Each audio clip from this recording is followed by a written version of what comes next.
1950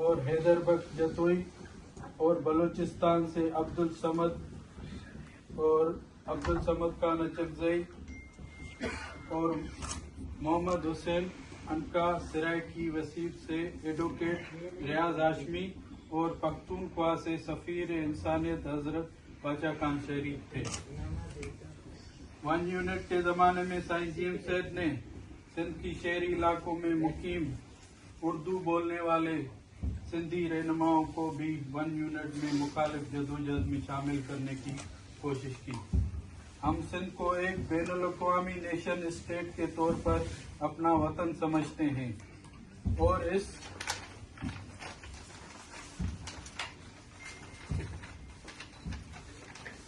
دھرتی پر بسنے والے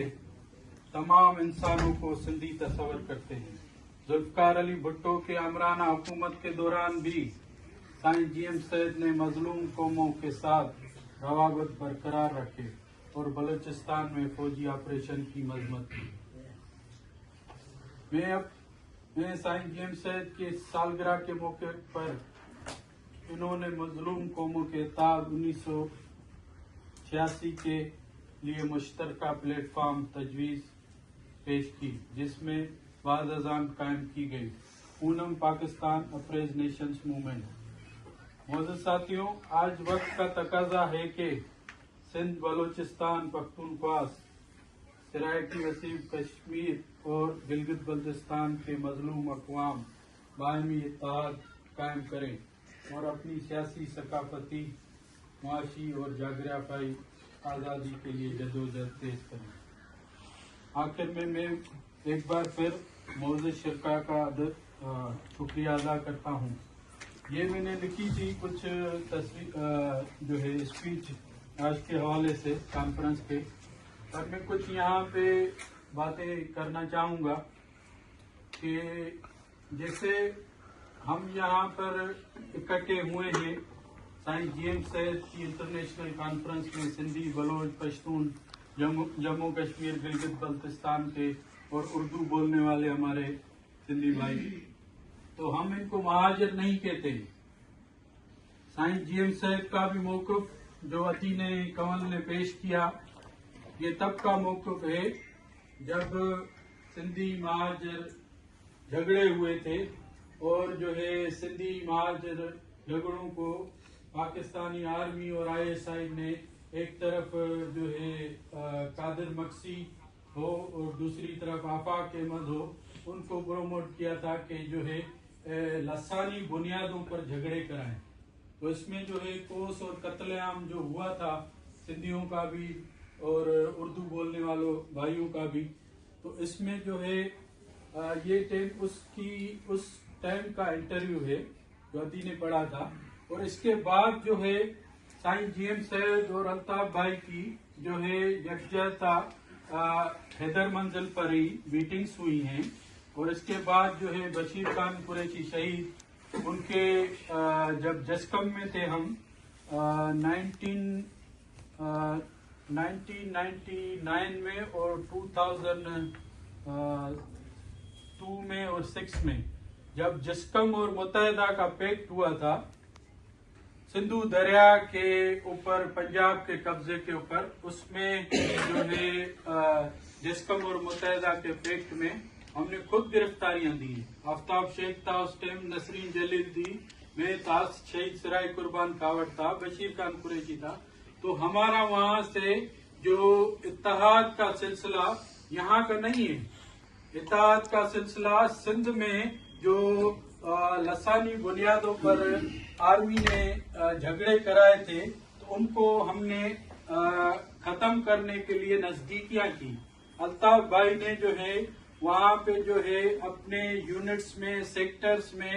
یہ کہا کہ جو ہے جتنے ہمارے اردو بولنے والے ہیں وہ سندھی ہیں، اپنے آپ کو سندھی مانے، اور انہوں نے سندھی کلاسز بھی چلوائیں کہ سندھی سیکھو۔ میں خود جب گرفتار ہوا تھا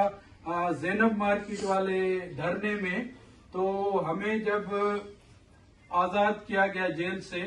اس میں 20 متحدہ کے کارکن تھے اور جو ہے 13 ہم جی ایس این کے کارکن تھے۔ جب ہم آزاد ہوئے تو جی ایس این کی اور متحدہ کی کمیٹی ہمیں جیل سے لینے آئی، اور جو ہے ہم پہلے گئے ادھر وہاں پہ 90 پہ وہاں پہ جو ہے ہمارے قومی تحریک کے بھی لیڈران بیٹھے تھے، بشیر خان ہو گیا، شہید شفیق کرنانی ہو گیا، اور جو ہے اس ٹائم کے آفتاب شیخ تھے، نسرین باجی تھی. تو یہ اتحاد جو ماضی کے جو ہوئے تھے مسئلے، ان کو ہم نے ختم کرنے کے لیے اتحاد اس لیے کیا کہ اردو آبادی کو ہم سندھ کا مستقل جو ہے باشندہ سمجھتے ہیں. اردو آبادی کو جو ہے ہم جو ہے سندھ کا حصہ سمجھتے ہیں. وہ اس لیے کہ جو ہے اردو آبادی، اردو بولنے والے جو ہیں وہ سندھ میں ہی جو ہے کھاتے ہیں، سندھ میں ہی پیتے ہیں، سندھ میں ہی کماتے ہیں. ان کا پیسہ بھی جو ہے وہ سندھ میں ہی لگتا ہے، اور ان کے جو شہید ہوتے ہیں یا ان کے جو میت ہوتے ہیں وہ بھی دفن وہ سندھ دھرتی ماں کی گود میں ہوتے ہیں. تو ہم سندھ اردو بولنے والے آبادی کو سندھ کا مستقل جو ہے حصہ سمجھتے ہیں. اور سائیں جی ایم سید نے اپنی کتاب میں لکھا ہے، اس کے بعد بھی میں واضح اس لیے کر رہا ہوں کہ یہ ہم جو ہے یہاں اپریس نیشنز کا جو ہے ایک کوشش کر رہے ہیں، فہیم بھائی اور ڈاکٹر نسیم اور ہماری کچہریاں ہوئی ہیں کہ ہم یہاں جو ہے مشترکہ سندھی، بلوچ، پشتون، جموں کشمیر، گلگت بلتستان اور اردو بولنے والے ہمارے سندھی. مہاجر وہ ہوتا ہے جو یعنی ہجرت کر کے جو ہے کہیں جائے، اور جو ہے جیسے یہاں ہم آئے ہیں، ہم نے اسائلم کلیم کیا اور یہاں ہمیں جو ہے ریفیوجی اسٹیٹس ملا ہے، تو ہم جب یہاں پاسپورٹ ملے گا تو یہاں پہ ہمیں برٹش اپنے آپ کو کہلانا پڑے گا. یہ نہیں کہنا پڑے گا کہ ہم مہاجر ہیں، ہم تو یہ کہیں گے نا کہ ہم برٹش ہیں. تو اسی طرح جو ہے ہم ہماری جو سائیں جی ایم سید سے لے کے بشیر خان تک ہم نے جو کوششیں کی کہ ہم اردو آبادی کو سندھ کا مستقل حصہ بھی سمجھتے ہیں، اور ان کو ہم سندھو دیش کی آزادی کے لیے، آزاد وطن کی جدوجہد میں ہم چاہتے ہیں کہ وہ ہمارے ساتھ کھڑے ہوں. ہمارے جو ہیں ڈیبیٹ ہوئے ہیں الطاف بھائی سے اور جو ہے مختلف وقتوں سے رابطہ کمیٹی سے بھی. تو جو ہے کیونکہ دیکھیں وہاں پہ آئی ایس آئی نے ایم کیو ایم کو توڑنے کے لیے کیا کر دیا ہے کہ وہاں مصطفیٰ کمال کی پارٹی بنا دی ہے، اور جو ہے ایم کیو ایم پاکستان کے نام پہ فاروق ستار اور دوسرے یہ بنا دیے ہیں. تو وہ جو ہے وہ آفاق اور دوسرے اب بھی جو ہے لسانی بنیادوں کی بات کرتے ہیں ایک طرف، دوسری طرف ہمارے بھی کچھ آرمی کے جو ٹاؤٹ ہے قادر مکسی اسٹائل، وہ بھی جو ہے اسی طرح بات کرتے ہیں کہ جو ہے مہاجروں کا اور سندھیوں کا واپس سے دوبارہ آرمی چاہ رہی ہے کہ جو ہے جھگڑا ہو، لسانی بنیادوں پہ جنگ ہو. تو اس پہ جو ہے ہم سندھی اور اردو بولنے والے سندھی جو ہے ہم یہ سمجھ چکے ہیں کہ ہمارا اصل دشمن پنجاب سامراج ہے. ہم پنجاب سامراج کے خلاف وطن کی آزادی کے لیے جدوجہد میں ہم اپنے اردو بولنے والے بھائیوں کو اپنے ساتھ قومی تحریک میں رکھنا چاہ رہے ہیں. اور آج میں آپ کو خوشی کی بات یہ بھی بتاؤں کہ کراچی میں ہمارے کورنگی میں ہو، بلال کالونی میں ہو، یا جو ہے کھارا در میٹھا در میں ہو، وہاں پہ جی ایس این فریڈم موومنٹ کے جو یونٹ ہیں وہاں پہ ہمارے یونٹ کے عہدیداران اور جو یونٹ کے انچارج ہیں وہ اردو بولنے والے ہیں. تو یہ دیکھیں ہم اپنے آپ جو ہمارے بڑوں نے ہمیں سکھایا ہم اس پہ ہم کام کر رہے ہیں. اور سائیں جی ایم سید نے اپنے کتابوں میں لکھا ہے کہ جو ہے اردو آبادی کے لیے کہ اردو آبادی میں 3 دھڑے بنیں گے. ایک دھڑا وہ ہوگا جو ہے جو پاکستان آرمی کے کہنے پر تم سے لڑے گا. ایک دھڑا وہ ہوگا جو ہے ان معاملوں مسئلوں کو وجہ سے جو ہے پاکستان چھوڑ کے باہر آباد ہو جائے گا. تیسرا دھڑا وہ ہوگا جو سندھی قوم میں ضم ہو جائے گا اور آزادی کی جدوجہد میں تمہارے ساتھ جو ہے لڑے گا.